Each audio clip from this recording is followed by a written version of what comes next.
Kunwari lang, di ba, na lahat ng sinabi niya ay totoo na hindi ko pinopansin sa kanya. Ano ang questionin niya sa korte? Yan. Tama naman siya dito eh. May punto siya dito, but that is not the point of the Filipino people. So, what's up mga par? Kumusta po kayong lahat? And lalong-lalo na sa mga bagong subscribers natin, sa mga solid supporters natin, sa mga palaging nanonood sa ating video. So, maraming salamat po sa inyong lahat. And sa hindi pa nakapag-subscribe sa ating YouTube channel, para lagi po kayong updated sa mga video natin, sa mga mainit na video reaction natin mga par, ay paki-subscribe naman mga par sa ating YouTube channel. So now, pag-usapan natin mga par yung ilang grupo, hindi grupo sa mga Duterte, ay hindi grupo sa ni BBM. So ibang grupo to mga par. Sa Kongreso at yung iba ay nasa Senado. So dami nilang palusot mga par sa BICAM, sa ginagawa nilang kabalastugan sa budget mga par, sa kaban ng ating bayan. So ngayon mga par, may video po tayo. So ipakita ko po sa inyo mga par, para mas lalo pong maintindihan po natin lahat yung buhaya yung nasa Kongreso mga par. So ito po yung video mga par, ay pakita ko po sa inyo mga par. Kunwari lang, di ba, na lahat ng sinabi niya ay totoo na hindi ko pinopansin sa kanya. Ano ang questionin niya sa korte? Yan. Tama naman siya dito eh. May punto siya dito, but that is not the point of the Filipino people. Sabi niya, if totoo yung sinasabi ni Uma, pati Pangulong Duterte, binanggit niya pa nga isang abogado na si Atty. Vic sa Senado, ay, mali. Ito, di ba, sinabi niya, ha? Na si Atty. Vic, di ba? Hindi niya binanggit pala. Pero ang punto dito, sinasabi niya, hindi yan magiging magkakaroon ng value sa korte. Bakit? Hindi naman yan yung pinirmahan. Tama naman po siya dyan. Nagigits nyo? But that is not our point. You are missing the whole point, Senator President Escudero. Senate President Escudero. Bakit to? The point is, bakit may blanco? Hindi lang si Pangulong Duterte o si Uma man nagsasabi, meron pa sa ibang mga kampong nagsasabi na blanco nga. Naintindihan natin, that's the issue. Whether it's going to be unconstitutional, it's not for us to say. Nasa Supreme Court na po yan. Alam talaga ibang trabaho at maraming mas mahalik. Kaya, bigla kagad. Hindi naman siya iniiwasan ko to. Wala naman siya sabi iniiwasan. Kasi yan, tagal niya sumagot eh. Dito, parang hero pa siya. Hindi naman siya iniiwasan ko to. Kaya lang mas marami pang issue na dapat tayong talakayin sa buhay. Ano issue niyo ni Hart? Hindi. Ako nagtatanong lang ha. Kasi sir, hindi totoo yan. Na marami pa tayong issue dapat pag-usapan. This is the main issue. We are not talking about millions here, sir. We are not talking about billions here. We are talking about trillions. Pera ng taong bayan. Wala nang iba pang mas mahalaga na issue sa lipunan kung hindi yung paggasta ng gobyerno sa pera ng taong bayan. Tama.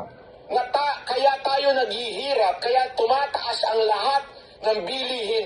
Apektado ho yan sa tama at maling pagbabudget ng gobyerno.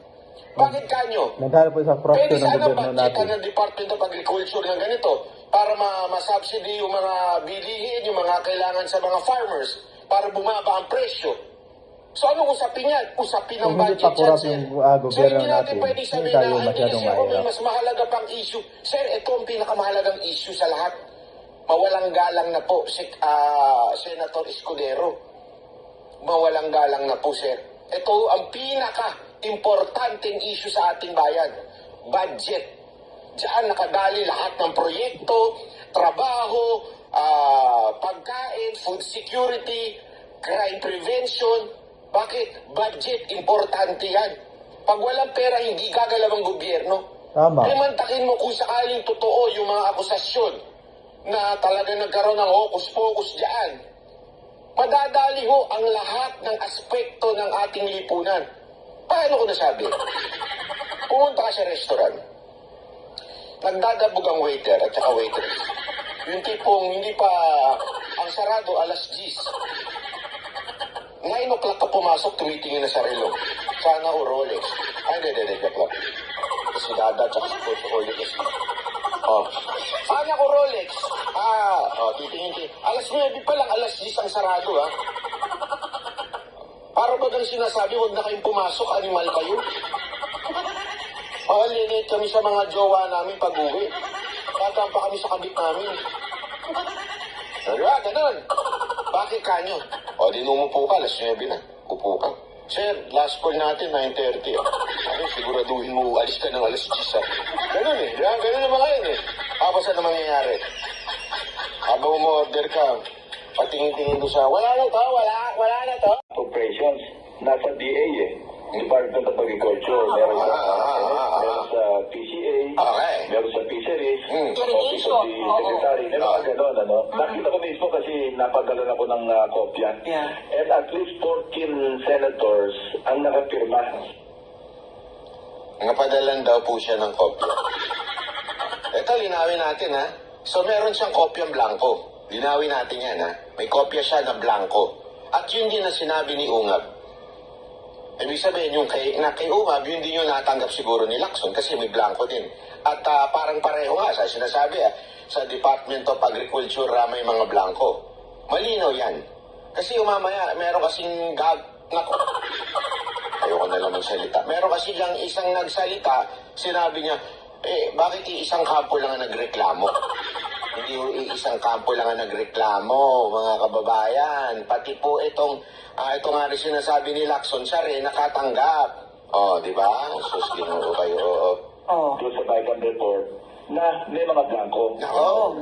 So, doon pa lang sa ginawa ng Senate, medyo may problema na kasi blanco. Malaking problema. Kung ang Tama, malaking problema ang yan. kung ang pag-fill up ng mga blanco ay nangyari sa pag-enroll ng doon sa enroll bill, ang kasalanan nasa House. Yo. Pero kung naipasa yung enroll bill na i-transmit sa Malacanang, na may mga blanco pa rin, sino na nag-fill up ng mga blanks? Di, malamang yung DBM. Nako. Sino man yung mga ahensya pa na bago isumiti sa Pangulo para pirmahan yung mismong GAA, napilapan, pero ng executive branch. Mas anomalous yun kasi ang executive branch hindi pwede mag-amienda. Pwede na mag-veto, mag-line item dito, pero hindi pwede ibahin. Malacanang kung ano yung So sabi ko nga sa inyo, di ba, isang araw, naku, hindi kaya merong mga magkakakutsaba dyan? Hindi natin alam. Kasi sabi ko nga malamang siya, alam naman natin si Marcos, pa-relax-relax lang. So, baka mamaya pinaiikot siya ng mga tauhan niya. Hindi ako, ito, seryoso. Ito, let's give a fair and unbiased opinion on this. Baka malamang talaga, tama naman yung sinabi ni Marcos.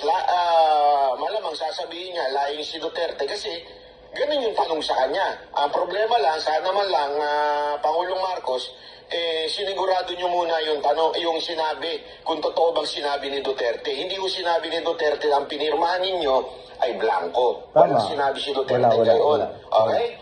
Ang sinasabi dito, mula doon sa ratifikasyon na enroll bills, doon blanco. Kaya nga ang tinatanong, di kaya meron sa DBM o sa Finance Department na nag-fill up niyan, which is illegal daw.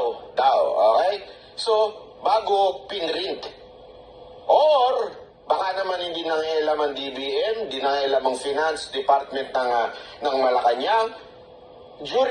Before the printing, dumaan muna sa isang opisina. Hindi natin alam kung kanino opisina yun. Yeah?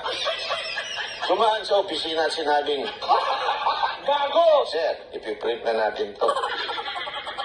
Ano ba ang kalagay natin dito? Gago! Blanco kasi. Siguro, sabi sa atin, kayo nang bahala, fill in the blanks. Baka ganun, hindi natin alam, okay? Sa kanyang enroll bill, hindi Ah. pwede mag-amyenda. So yun ang dapat tingnan natin. Madali lang namang makita yan para mag-pinpoint natin yung responsibility. I-compare natin yung ratified BICAM report doon sa enroll bill. And it's no joke. Pareho-pareho yun at may blanco rin sa enroll bill. Lahat may kasalanan. Both legislative at Ako. saka executive branch. Oo. Pero kung yung enroll bill, build up, kompleto, walang kasalanan ang Malacanang, ang may kasalanan lamang yung House of Representatives, pati na yung Senado. Ayun, Yun, patay yun, tayo patay. dyan. Di ba? Malinaw siya, malinaw. Malinaw na malinaw yung sinasabi Meron ni talagang Lacson. problema. Mamaya, papakita ko sa inyo kung paano tila, allegedly, nadulas si Escudero. Mamaya, maganda yan. Yan. Pero bago yan, ipakita muna natin ito isang, kasi merong mga gago rin dyan, na binabati ko si Bato, bakit daw hindi niya sinabi. Relax lang kayo mga kababayan natin, kasi